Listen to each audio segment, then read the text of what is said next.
Oke. Jadi materi kali ini adalah tentang plotly atau visualisasi data ya lebih tepatnya. Jadi kemarin sudah dibahas sebelum UTS itu kurang lebih sampai ke materi seperti data frame, kemudian NumPy. Nanti kedepannya mungkin sebelum atau sesudah mungkin ya, sesudah biasanya sih saya pakai setelah melakukan analisis data, misalnya pakai Scikit gitu ya, Scikit, itu kita akan melakukan visualisasi data, misalnya dari performa algoritmanya gitu. Misalnya saya mau membandingkan 2 atau 3 algoritma. Atau kalau sebelum melakukan analisa data, kita butuh visualisasi data misalnya untuk mengetahui pergerakan dari saham misalnya.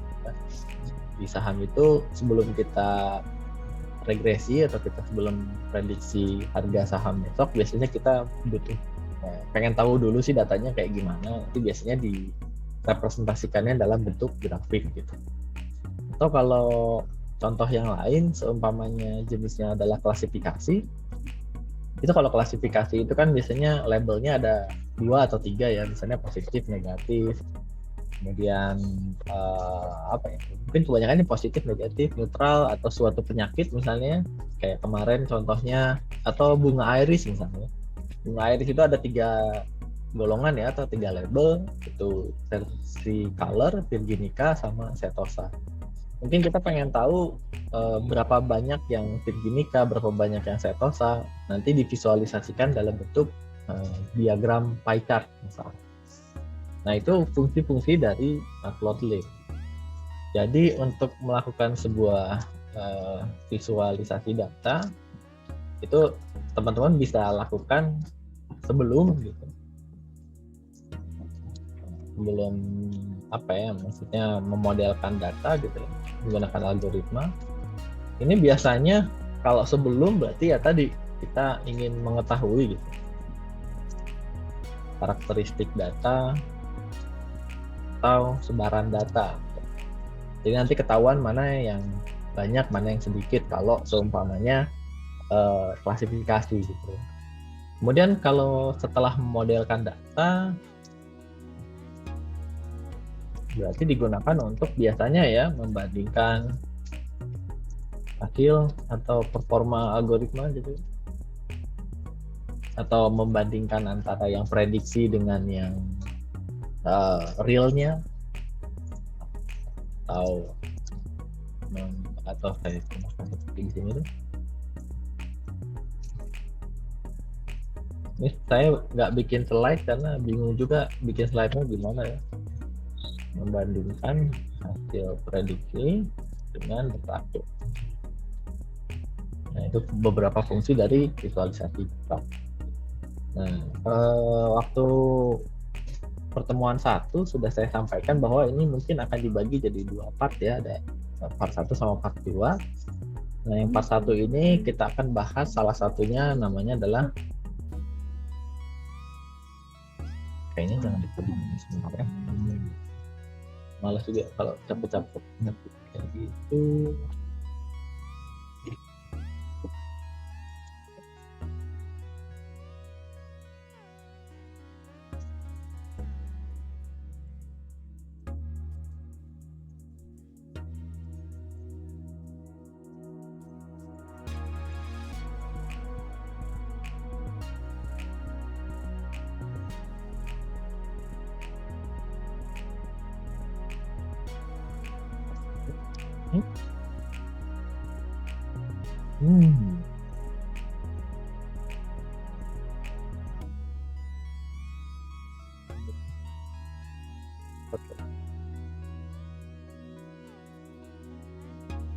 Oke, jadi di part 1 ini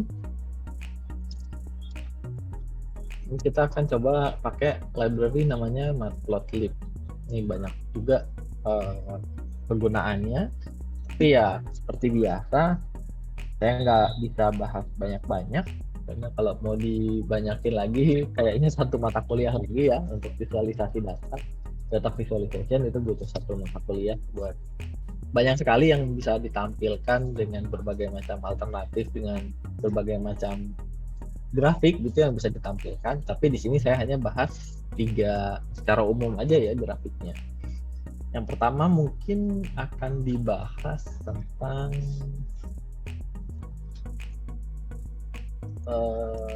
line chart ya, atau diagram garis gitu. Kemudian ada bar chart dan yang terakhir ada mungkin pie chart.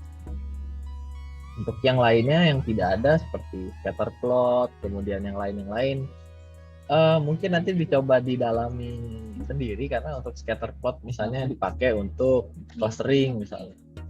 Nah ini saya coba fundamentalnya dulu atau dasarnya dulu, setidaknya 3 inilah, line chart, bar chart, sama pie chart. Oke. Yang pertama akan kita bahas adalah line chart. Ya, line chart. Tapi sebelum itu kita butuh import dulu seperti biasa. Nama library-nya adalah matplotlib gitu ya. Mungkin panjangnya apa ini? Jadi searching aja mungkin matematika plot, mungkin matplotlib. Libnya pasti library ya. SPLT kependekannya atau aliasnya PLT. Kenapa PLT? Mau yang lain juga terserah teman-teman sih, nggak harus PLT. Ya, cuman ini umumnya gitu pakai nama PLT. Ini adalah untuk import library matplotlib-nya. Kalau dijalankan ya tidak akan terjadi apa-apa gitu ya, karena ini cuman mengimport library saja. Oke, tidak terjadi apa-apa. Nah, yang pertama akan kita coba menggunakan line chart. Ya, line chart mungkin teman-teman sudah pernah melihat gitu ya, pasti saya kira sudah pernah melihat sebelumnya. Ya bentuknya grafik garis gitu, jadi hanya garis-garis saja. Biasanya dipakainya buat apa sih? Biasanya kegunaannya menunjukkan perkembangan.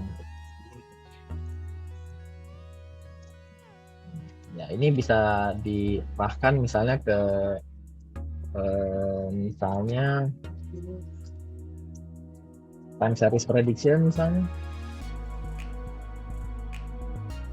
Kayak corona, jumlah corona gitu dari hari ke hari, atau harga saham, harga Bitcoin gitu misalnya. Nah, itu biasanya ditunjukkannya pakai line chart.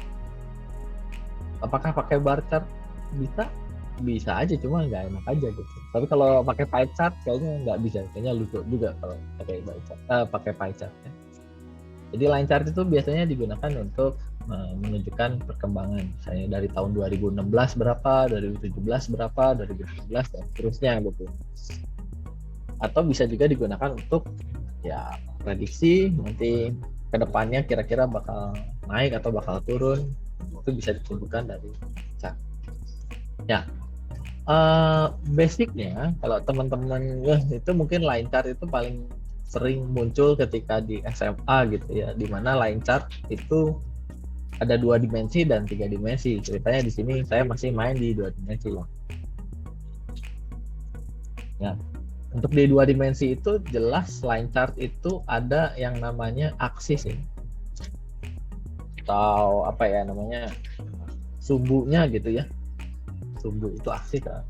Bahasa Indonesianya mungkin ada 2 sumbu mungkin ya kalau tidak salah, atau bahasa Inggrisnya aksis. Itu 2 sumbu itu ada sumbu X dan Y. Kalau teman-teman ingat, yang X itu adalah yang garis horizontal, sementara yang Y adalah yang vertikal. Ya, mudah-mudahan teman-teman masih ingat ya apa itu horizontal sama apa itu vertikal. Horizontal itu yang lurus gitu ya, yang vertikal itu yang Oke, jadi pada intinya ada 2 sumbu, sumbu X dan sumbu Y. Nah, berarti datanya data yang nanti akan ditampilkan di line chart itu otomatis harus dua. Ada untuk si X, ada untuk si Y. Nah, kemarin juga waktu di semester sebelumnya di materi data mining ada X juga kan ya. Cuman bedanya kalau X itu adalah atribut loh. Dan Y-nya itu adalah label atau kelas atau target. Nah, cuman bedanya kalau yang semester sebelumnya X-nya itu atribut kan lebih dari satu otomatis ya. Sementara kalau Y-nya itu ya cuma satu, labelnya cuma satu. Sementara X-nya banyak. Jadi kita tetap butuh dua data itu. Nah, cuman saya belum mau masuk ke data mining dulu, kita pakai data dummy dulu ya. Jadi supaya mudah dipahami gitu ya. Oke. Jadi ceritanya saya punya dua data gitu, ada sumbu X. X ini teman-teman bisa masukin dalam bentuk list atau nanti pakai dari data frame ditarik jadi list. Di sini saya contohkan dari list terlebih dahulu ya. Di sini misalnya saya punya angka 0, 1, 2, 3, 4, 5. Itu nilai sumbu X-nya. Kemudian nilai untuk sumbu Y-nya misalnya pangkat 2 dari X gitu ya. Jadi nilai X itu dipangkatkan 2. Ini saya nggak mau pakai rumus gitu karena cuma 5. Ya udah kita tulis aja di sini 0, 1, 4, 9, 16 dan 20. Jadi kita punya dua sumbu X yang bawah berarti 0, 1, 2, 3, 4, 5 dan yang ke atas adalah dari 0 sampai 25. Seperti itu ya. Oke, untuk membuat sebuah line chart itu teman-teman sederhananya cukup ketikkan PLT. PLT itu didapat dari sini ya, alias matplotlib ya. Dot plot. Ini ada dokumentasinya kelihatan begini. Ya, agak loading. Ya, apa? Kalau koneksinya lancar, di sini ada dokumentasi. Di plot itu teman-teman butuh data apa aja gitu. Ini secara sederhananya teman-teman cukup masukkan nilai X-nya dan nilai Y-nya. Kemudian untuk memunculkan plotnya atau memunculkan grafisnya, teman-teman tinggal PLT show.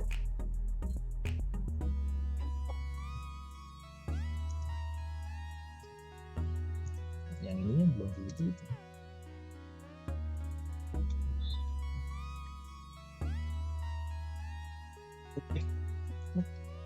Bentar ya. Oh, sorry. Tinggalan ini. Python. Nah, ini nanti muncul grafisnya. Jadi cukup memasukkan X-nya berapa dan Y-nya berapa, nanti teman-teman otomatis langsung muncul grafis garisnya atau line chart-nya. Cuman ini masih polosan gitu ya. Polosannya ya hanya memunculkan sumbu X yang ini ya, yang horizontal, sumbu X dari 0 sampai 5. Kemudian untuk yang sumbu Y-nya yang vertikal dari 0 sampai 25. Nah, sederhananya seperti itu. Nanti teman-teman kegunaannya gimana di realnya gitu ya, di dunia nyatanya pakainya gimana. Misalnya ada sensus gitu ya, sensus penduduk dari tahun 2015 sampai 2020 misalnya. Maka ya sumbu X-nya tinggal teman-teman ganti jadi 2015, 2016, 2017. Monitornya ke geser.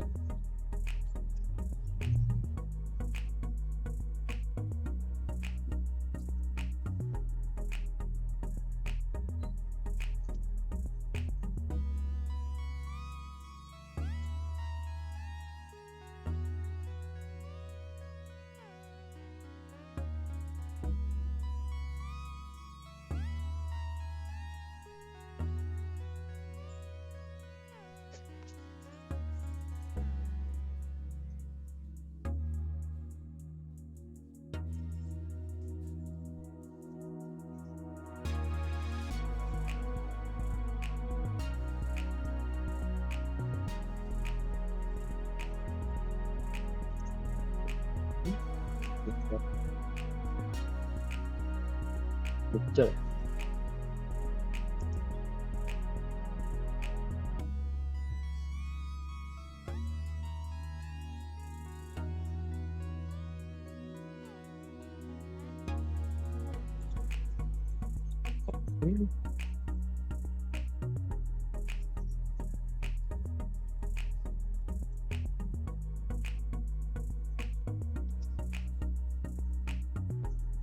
Ya, coba kita lihat lagi. Ya, 2017, 2018, 2019, dan 2020. Kemudian, yaitu adalah nilai misalnya jumlah penduduk di Indonesia dalam ratusan juta misalnya, atau dalam jutaan. Misalnya 2015 itu 190 juta. 2016 berapa ya? Ini asal aja. Terus misalnya 219 misalnya 30, 250 juta. Ya, kan nanti teman-teman bisa dapatkan dari tahun 2015 sampai 2020 itu kelihatan perkembangannya gitu ya. Ternyata penduduk di Indonesia itu meningkat, misalnya seperti itu. Kalau teman-teman cuma lihat datanya kayak gini aja, mungkin nggak bisa dapat kesimpulan bahwa penduduk di Indonesia itu meningkat. Tapi ketika sudah jadi sebuah visualisasi data seperti ini, teman-teman bisa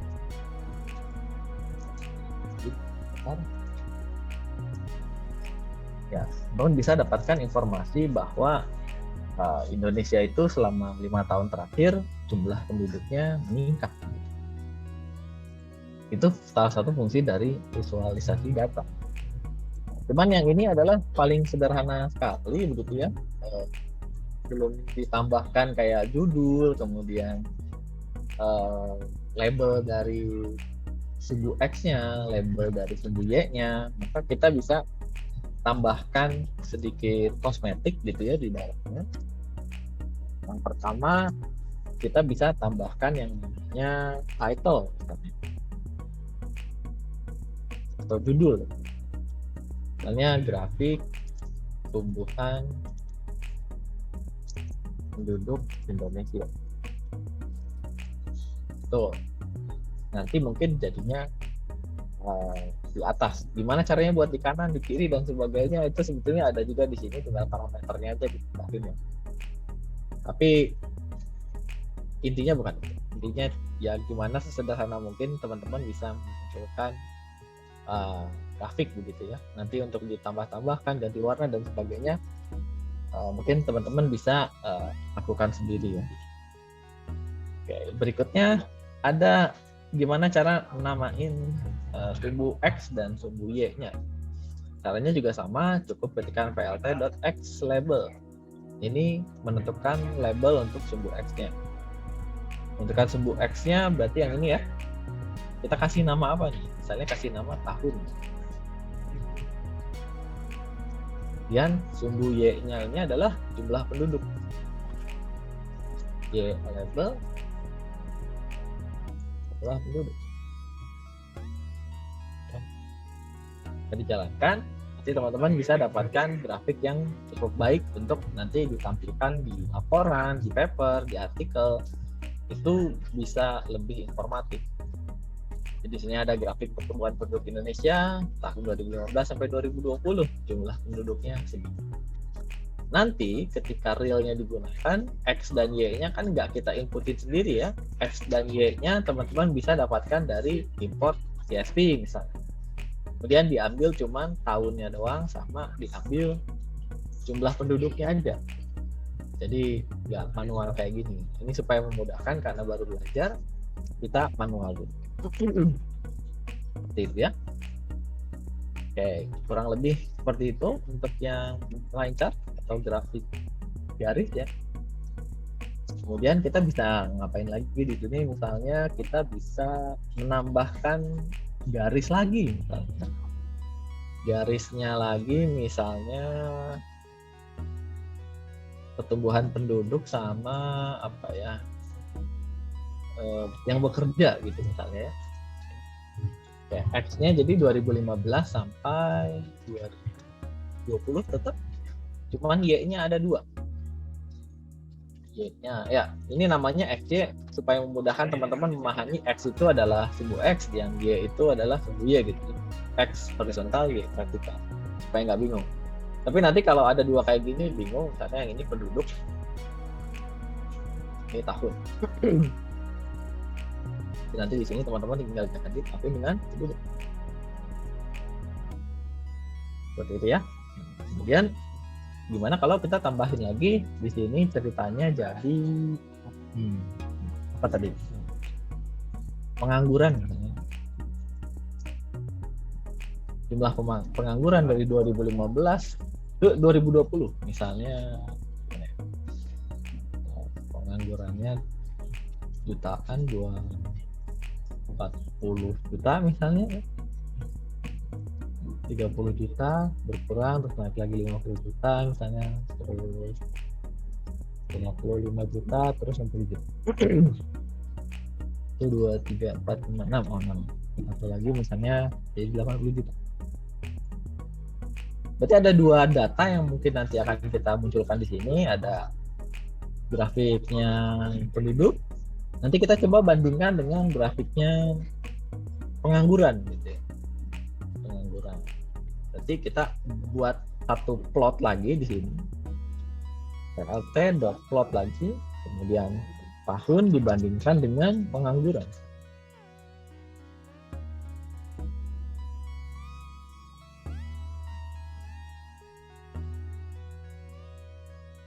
Nah, jadinya seperti itu. Jadi yang biru ini adalah jumlah pertumbuhan penduduk di Indonesia. Sementara yang bawah ini adalah jumlah pertumbuhan pengangguran di Indonesia. Mau ditambahin satu lagi misalnya, atau jangan pengangguran ya, kepanjangan yang miskin aja misalnya, penduduk yang miskin gitu. Terus kita bisa munculin apa lagi rata-rata untuk yang penduduk, kemudian rata-rata rakyat yang miskin, kemudian misalnya produktif, misalnya yang usia produktif itu ada berapa sih, misalnya di sini 110 mungkin, misal di sini ada 105, kemudian 120, 113, kemudian 135 misalnya, dan terakhir 1. Kita bikin plot lagi di sini sama perbandingannya tahun tapi dengan produktif. Nanti akan muncul juga si produktifnya gitu. Penduduk dengan usia produktif yang hijau, kemudian yang biru penduduk total, dan yang oranye ini adalah penduduk miskin gitu. Nah kemudian ini karena ada 3 grafik jadi satu gitu ya, 3 garis jadi satu, nanti bingung bacanya gimana. Jadi gimana kalau kita kasih petunjuk gitu, kasih label lagi. Nah, labelnya itu namanya legend. Kalau teman-teman itu bukan legenda ya, tapi legend apa ya, informasi gitu ya, tambahan dari apa namanya, bahasa Inggrisnya mungkin sama artinya tapi sama bahasa Inggrisnya tapi artinya beda. Yang satu legenda, yang satunya lagi petunjuk gitu ya, legend atau ya keterangan mungkin. Jadi kita kasih keterangan. Yang pertama, plot pertama adalah setahun dengan penduduk, maka teman-teman tinggal kasih misalnya penduduk, total penduduk misalnya. Kemudian koma lagi. Ini dibikin dalam sebuah list ya, karena dia bisa menampung lebih dari satu value. Kemudian penduduk miskin. Dan yang terakhir adalah usia produktif.